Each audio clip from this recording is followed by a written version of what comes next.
இந்த வீடியோவை வழங்குவோர் பத்மஸ்ரீ டாக்டர் சிவந்தி ஆதித்தனார் நர்சிங் கல்லூரி. இந்த ஆண்டிற்கான அட்மிஷன் நடைபெறுகிறது. பொன்மனச்செம்மல் புரட்சித் தலைவர் எம்ஜிஆர், இதய தெய்வம் புரட்சித் தலைவி அம்மா தெய்வத்தை வணங்கி கண்ணன்கோட்டை தேர்வாய்க்கண்டை நீர்த்தேக்கத்தினை மக்களுக்கு அர்ப்பணித்து சென்னை மெட்ரோ ரயில் திட்டம் கட்டம் 2, கோவை மாநகரில் அவனாசி சாலை உயர்மட்ட சாலை, கரூர் மாவட்டம் நஞ்சை புகழில் தடுப்பணை, நந்தம்பாக்கம் வர்த்தக சபை விரிவாக்கம் மற்றும் இந்தியன் ஆயில் கார்ப்பரேஷன் ஆகிய திட்டங்களை 67,758 கோடி ரூபாய் மதிப்பீட்டில் நிறைவேற்றிட அடிக்கல் நாட்டி விழா பேருரை ஆற்ற இருக்கும் மாண்புமிகு உள்துறை அமைச்சர் திரு அமித்ஷா அவர்களை I warmly welcome honourable union home minister Shri Amit Shah ji அவர்களை. இந்த நிகழ்ச்சியில் பங்கு பெற்று சிறப்புரை வழங்கிய மாண்புமிகு துணை முதலமைச்சர் அண்ணன் திரு ஓ பன்னீர்செல்வம் அவர்களை, நிகழ்ச்சியிலே பங்கு பெற்று சிறப்பித்துக் கொண்டிருக்கின்ற சட்டப்பேரவைத் தலைவர் அண்ணன் திரு பி தனபால் அவர்களை, நிகழ்ச்சியிலே பங்கு பெற்று சிறப்பித்துக் கொண்டிருக்கின்ற மாண்புமிகு தொழில்துறை அமைச்சர் சகோதரர் திரு எம்.சி. சம்பத் அவர்களே, மாண்புமிகு அமைச்சர் பெருமக்களே, இந்த நிகழ்ச்சியிலே பங்கு பெற்றிருக்கின்ற பாரதிய ஜனதா கட்சியினுடைய பொறுப்பாளர்களே, பாட்டாளி மக்கள் கட்சியுடைய பொறுப்பாளர்களே, தேசிய முற்போக்கு திராவிட கட்சியினுடைய பொறுப்பாளர்களே, புதிய நீதி கட்சியினுடைய தலைவர் அவர்களே, மற்றும் நிகழ்ச்சியிலே பங்கு பெற்றிருக்கின்ற மாண்புமிகு நாடாளுமன்ற உறுப்பினர்களே, மாண்புமிகு சட்டப்பேரவை உறுப்பினர்களே,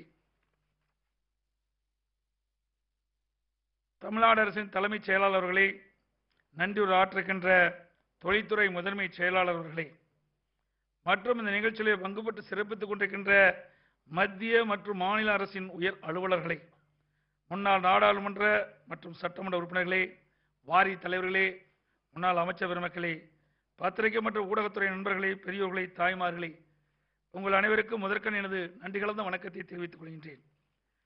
பேர் அண்ணா, பொன்மனச்செம்மல் புரட்சித் தலைவர் எம்ஜிஆர், புரட்சித் தலைவி அம்மா ஆகியோரின் வழியில் வந்த எனது தலைமையான மாண்பு அம்மாவின் அரசு அமைதி, வளம், வளர்ச்சி என்ற முப்பெரும் கோட்பாட்டின் அடிப்படையில் நாட்டின் முன்னேற்றம் மற்றும் வளர்ச்சியின் பயனை அனைத்து தர மக்களுக்கும் பெரும் வகையில் பல்வேறு திட்டங்களை தீட்டி செயல்படுத்தி வருகிறது. இதனால்தான் தமிழ்நாடு எல்லா துறைகளிலும் அளப்பரிய முன்னேற்றம் கண்டு இந்தியாவில் உள்ள மாநிலங்களில் ஒரு முன்னோடி மாநிலமாக திகழ்கிறது என்பதை சுட்டிக்காட்டுவதில் நான் பெருமை கொள்கின்றேன். Tamil has been a pioneer in the construction of system tanks and effective water management since early Chola period. Honorable Amma accorded top priority for water management and implement rainwater harvesting as a people's movement. Continuing her legacy, several schemes like Kudimaramat, check dams, etc. are taken up in a big way across the state. Sir, I am happy to reveal that under Kudimaramat scheme, 6,278 tanks and water bodies were renovated at a total cost of 1,433 crore rupees with the people's participation. Further, 5,186 minor irrigation tanks and 25,987 ponds and oranges in rural areas were also renovated at a cost and total cost of 805 crore rupees by Rural Development and Panchayat Raj Department. This has largely augmented our water storage capacity. To ramp up the water conservation efforts and increase the collective storage capacity of irrigation tanks and water bodies, Honorable Amma's government launched Tamil Nadu Water Resources Conservation and Accumulation Mission in 2019. Moreover, to prevent rainwater from draining unnecessarily into the sea and to ensure its availability for drinking water, agriculture needs and for groundwater recharge, I have sanctioned 1,000 crore rupees for construction of check dams across rivers and streams over a period of 3 years. In the last 2 years, 160 check dams have been constructed by Public Works Department and many more are being constructed. Further, 42,635 small check dams were constructed at a cost of 959 crore rupees by Rural Development and Panchayat Raj Department. These initiatives yielded tremendous results with a significant increase in groundwater level and water storage, thereby increasing the crop coverage area.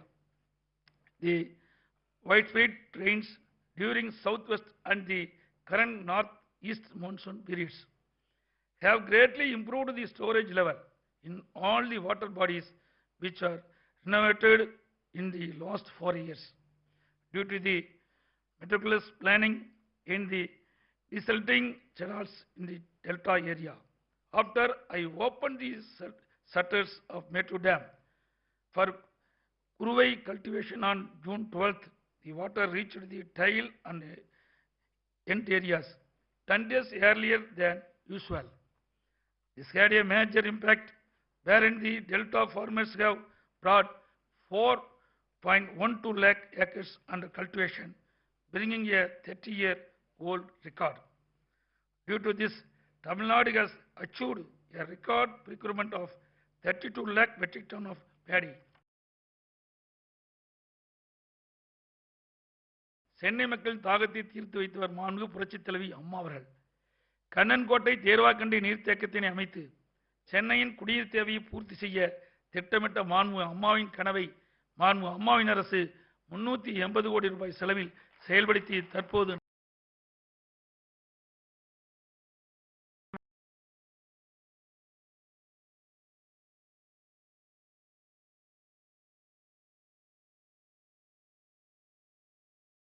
Athikadavu அமனாசி திட்டம், மேட்டூர் அணை சர்வங்க வடிநீர் நீரேற்று திட்டம், கொள்ளிடம் ஆற்றின் குறுக்கே ஆதனூர் குமாரவங்கத்தில் கதவணை என பல்வேறு நீர்வள ஆதார திட்டங்களை நிறைவேற்றி வரும் ஒரே அரசு மாண்பு அம்மாவின் அரசுதான்.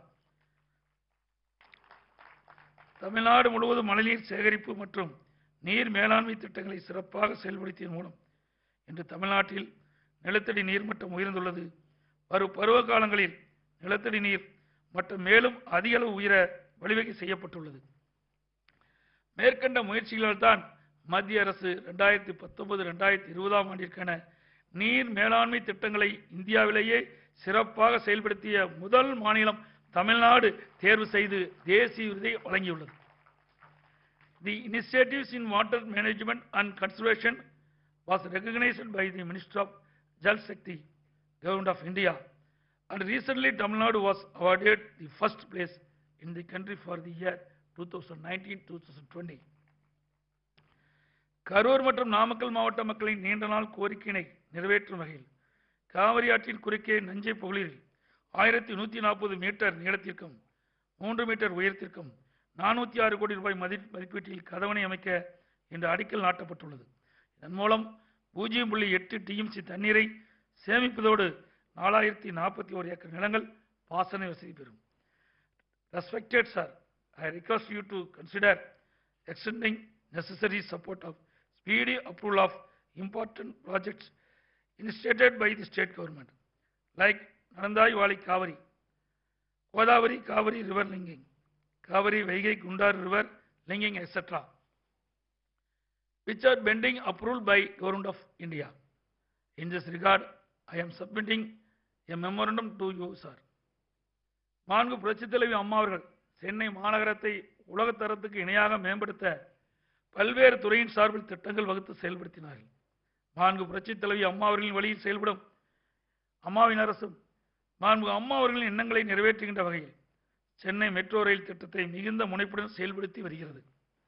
54 கிலோமீட்டர் நீளத்திலான சென்னை மெட்ரோ ரயில் திட்டத்தின் கட்டம் 1 தற்போது சென்னை பெருநகர் பகுதியில் பெருகி வரும் போக்குவரத்து நெரிசலுக்கு போதாது என்பதை உணர்ந்து மாண்பு அம்மாவின் அரசு 61,843 கோடி ரூபாய் மதிப்பீட்டில் 118.90 கிலோமீட்டர் நீளத்திலான சென்னை மெட்ரோ ரயில் திட்டத்தின் 2ஆம் கட்டத்தை செயல்படுத்த முடிவு செய்தது.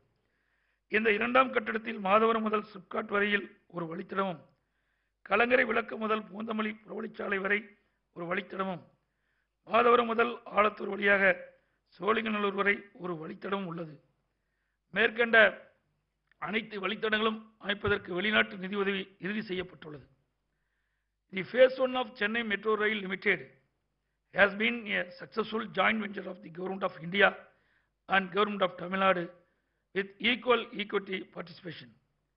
Therefore, I request the Honorable Union Home Minister to facilitate sanction of Phase 2 of Chennai Metro Rail project at an estimate cost of 61,843 crore rupees under 50-50 joint venture partnership basics between Government of India and Government of Tamil Nadu, as was done for Phase 1.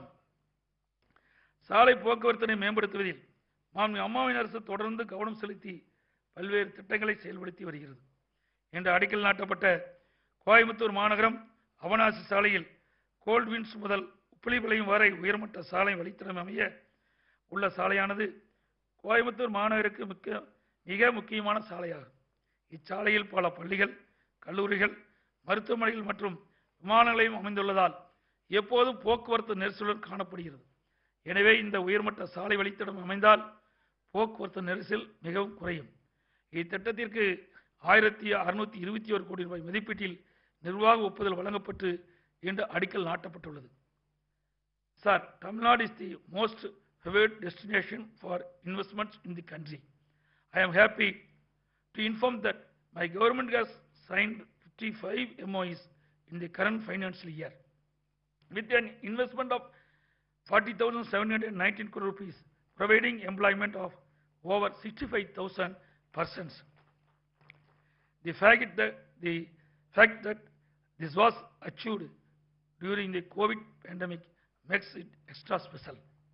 Corona தொற்றினால் ஏற்பட்ட பாதிப்பில் இருந்து பொருளாதாரத்தை மீட்டெடுக்கும் தமிழ்நாடு மக்களின் வாழ்வாதாரத்தை பாதுகாக்கும் வண்ணம் கவனத்துடன் ஊரடங்கை அமலாக்குவதிலும் தமிழ்நாடு அரசு மிகுந்த எச்சரிக்கையுடன் செயல்பட்டு தமிழ்நாடு தொழில் முதலீட்டுக் கழகத்தின் மூலம் கோரஸ் என்ற புதுமையான திட்டத்தை செயல்படுத்தி இதுவரை 1202 சிறு குறு மற்றும் நடுத்தர தொழில் நிறுவனங்களுக்கு 138 கோடி ரூபாய் அளவிற்கு பிணையில்லா கடன்களை தமிழ்நாடு அரசு வழங்கியுள்ளது.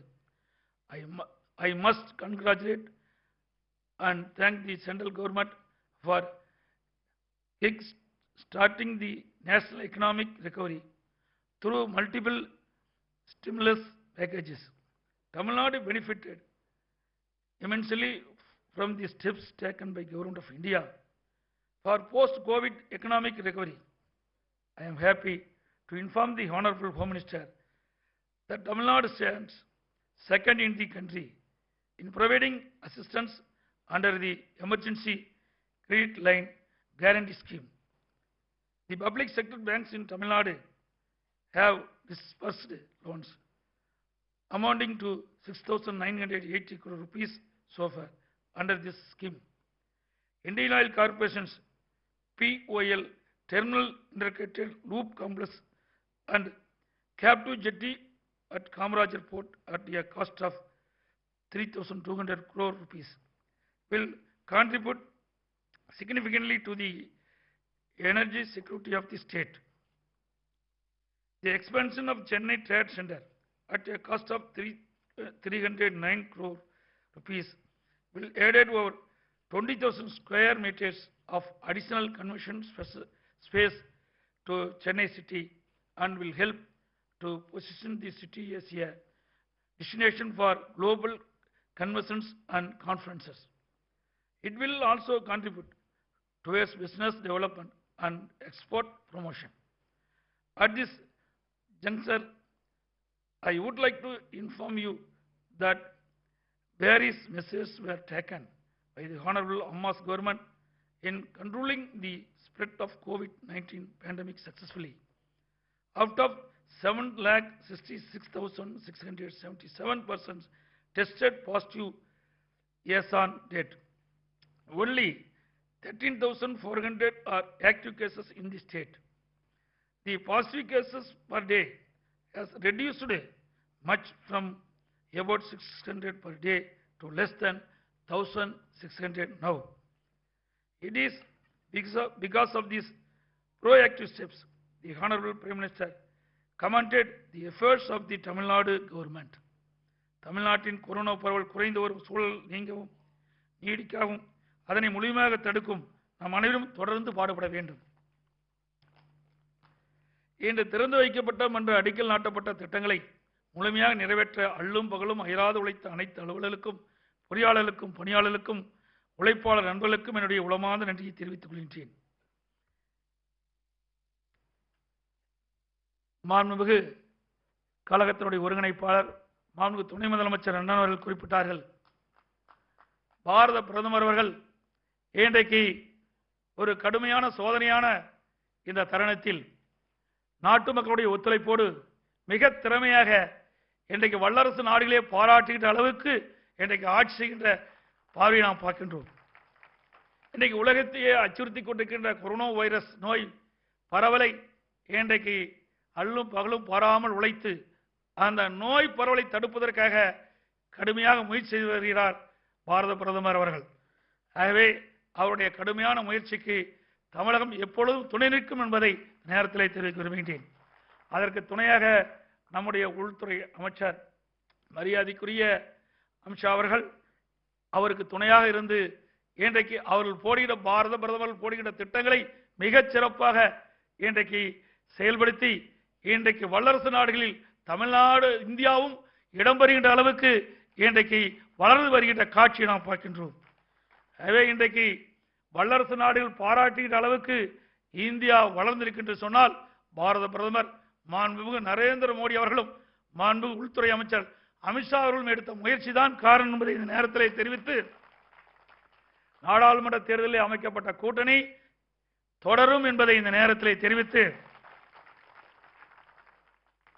அனைத்து இந்திய அண்ணா திராவிட முன்னேற்ற கழகம் 10 ஆண்டு காலம் சிறப்பான ஆட்சி தந்திருக்கின்றது. பல்வேறு திட்டங்களை தமிழ்நாட்டு மக்களுக்கு தந்திருக்கின்றது.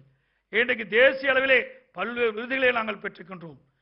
எல்லா துறைகளிலும் விருதுகளை குவித்துக் கொண்டிருக்கின்றோம். அந்த அளவுக்கு சிறப்பான ஆட்சி தமிழகத்தில் இன்று நடைபெற்றுக் கொண்டிருக்கின்றது. மீண்டும் வருகின்ற 2021 சட்டமன்ற பொதுத் தேர்தலில் எங்களுடைய கூட்டணி அதிக இடங்களிலே பெருமான இடங்களிலே வெற்றி பெற்று கழக ஆட்சி அமையும் என்பதை இந்த நேரத்தில் தெரிவித்து, எங்களின் அழைப்பை ஏற்று தமிழகத்திற்கு வருகின்ற முடிவுற்ற பணியை திறந்து வைத்தும் பல்வேறு புதிய திட்டப்பணிகளுக்கு அடிக்கல் நாட்டிய மாண்புமிகு மத்திய உள்துறை அமைச்சர் திரு அமித்ஷா அவர்களுக்கு தமிழக மக்களின் சார்பாக எனது சார்பாக மனமார்ந்த நன்றியை இந்த நேரத்தில் தெரிவித்துக் கொள்கிறேன். On behalf of the people of Tamil Nadu, I thank the Honorable Union Minister Thiru Amitsha ji for having accepted our invitation and graced the function. இந்த விழாவை சிறப்புற நடத்துவதற்கு அனைத்து ஏற்பாடும் செய்த நல்ல உள்ளங்களுக்கு எனது நன்றியை தெரிவித்துக் கொள்கிறேன். நன்றி, வணக்கம். பத்மஸ்ரீ டாக்டர் சிவந்தி ஆதித்தனார் நர்சிங் கல்லூரியில் அட்மிஷன் என்கொயரிக்கு கீழே உள்ள லிங்கை கிளிக் செய்யவும்.